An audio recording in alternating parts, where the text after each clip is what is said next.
A lot of people are talking about the monuments in Edo State, heritage sites and all being abandoned, not being maintained.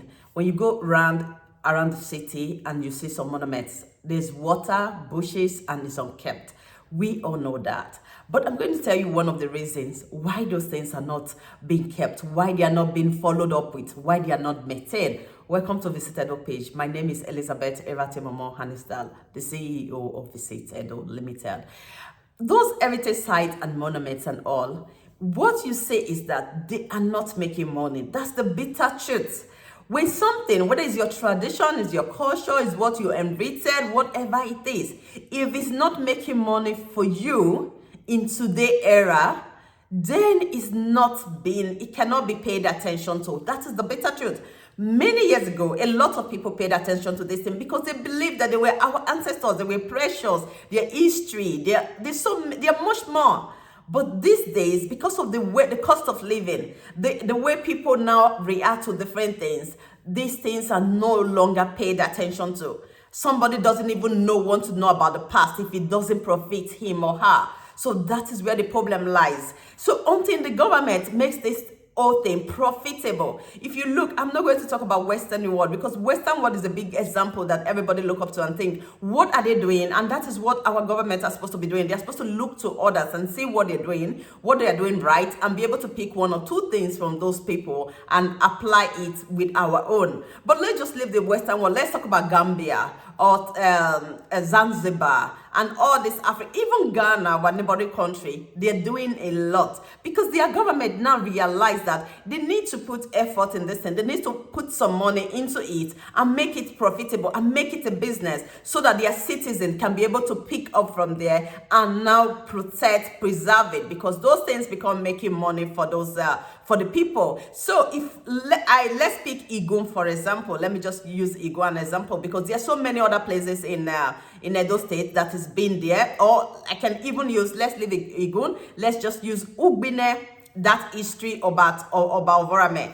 This is a history that is recognized worldwide. This is something that we should pay attention to. You know, a lot of countries, they are holding on to something that has been recognized, something that has details. You know, we have a lot of history. We can prove it that this thing happened, but the other world, the European countries or the Western world, the US, they cannot prove it. But when you talk about the era of Obavorame, this is something that the British, they can prove, which the Western countries all can prove that this thing really took place because they came to the Benin Kingdom to invade that kingdom, and is recorded, is in history. So that is a way of taking advantage. You know, like so many other countries around the world, they could have taken big advantage of that incident, big advantage to profit that community, to make that community a tourism community that everybody go to. We have students all over Nigeria that will also go to that location. So there are many ways of making this whole thing profitable, and when you're making it profitable, you are at the same time keeping that, preserving it, you're making people pay attention to it. The community that doesn't pay attention to it, we now want to pay more attention because they know that this place is now making money. This history, beautiful history that they have, is now making money for them. So there are many ways the government can turn this around, especially that one of Ugbine, Ugoton, and all those communities around there that has this history that the world knows about, which is being recorded. Because those are the things that, when we talk about a lot of things, monuments, different places, history, fight, things, the battles that Benin Kingdom has fought, all these past years and all. So the proof is with us, but it's not with the world. But when you talk about this invasion 1897, this is a proof that the world, they all have it. They have it in their own they have it that these things, this particular episode took place in that kingdom took place there. So those are just that way. If we have to look into that and just pay attention to that, there's a lot of money. Even the British tourists, there's going to be a lot of British tourists that want to visit that place, and we can get tourists from US, from all over the world that will want to visit that place. We can shift the whole thing to Britain and make it more profitable, because they have the document, they have everything, they know that they invaded the place, and we can turn all these things round to our own advantage. So the question is that the government, how do the government get into these things to turn it around, make it more profitable, and also at the same time you will be preserving that history, the locations where Captain Phillips was buried will also be there. Will also be there for generations as a proof of what took place there. So we also have that location where Obavaramen sat the resting place. You know, a lot of people have been really not understanding that part of it. The resting place was not like, it wasn't buried there. That was where he sat down to relax, to rest after the whole episode, what was going on. He sat down there, and I'm very happy they were able to preserve that particular location to be part of that history, because it's very, very important what they did there. And kudos to those people that did that particular place and kept it as something that we should remember. So those locations like that are supposed to be bringing a lot of money to that community. People going there to really see where it took place. Foreign tourists, that is supposed to be the location that they should be going to. But now we all know that they are not going there, and because nothing is really going on right now in that location, and the government is supposed to come into these things and say, how do we make these things work? How do we do it? What ways into it? How do we now put it together? So those are the ways of making money, because when you are making money from such things, at the same time you're preserving it, at the same time everybody wants to key into it, at the same time people want to protect it, because it's not a money making machine for them.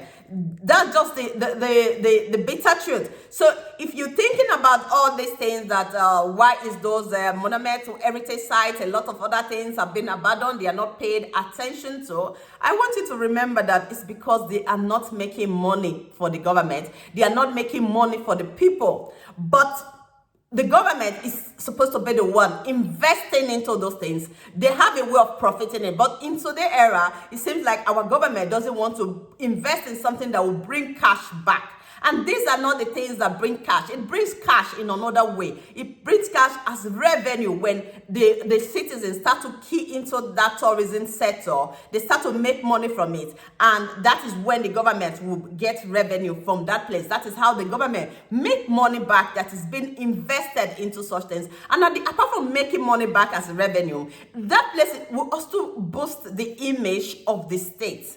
It's our pride.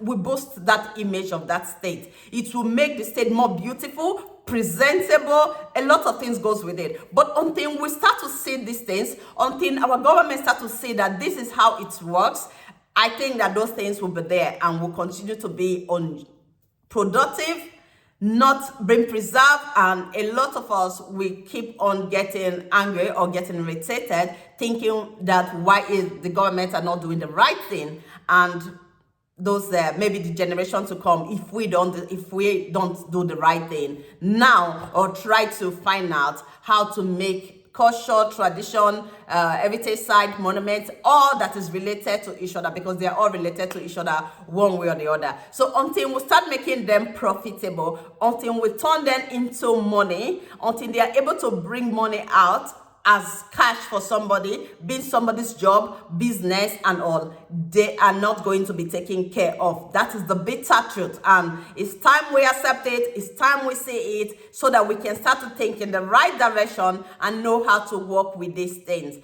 Because that is just the way it goes. 100 years ago is different from now. Things have changed a lot. Is it supposed to be so? No, but that is the way it is. And that means that we need to think about how do we do it. As long as they are being preserved, as long as people now see it as their interest to take care of it, to just follow up with it. So that is the part that the government comes in. Please, you don't forget to help me share this video. Give us love and like, because that love and like, when you give us love and like, that means that Facebook will recommend it to other people to watch, especially our Edo people. That should be a very big part of what we are doing. And also, please don't forget to visit our gallery and souvenir shop at number 39 Sokpomba Road, because that place is the place that gives us the resources that we're using to do whatever we do. When you see people doing video, we go into places, going to different locations. That is the money that we use, because you have to raise. The reason why many of the people going around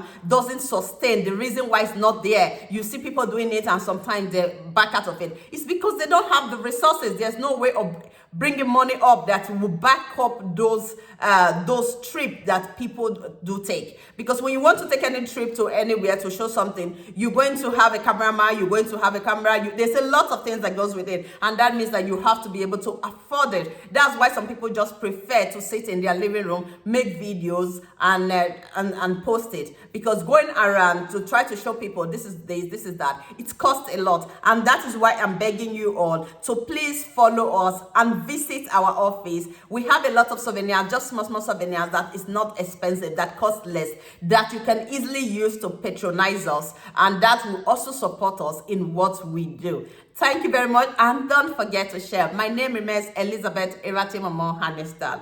Bye for now.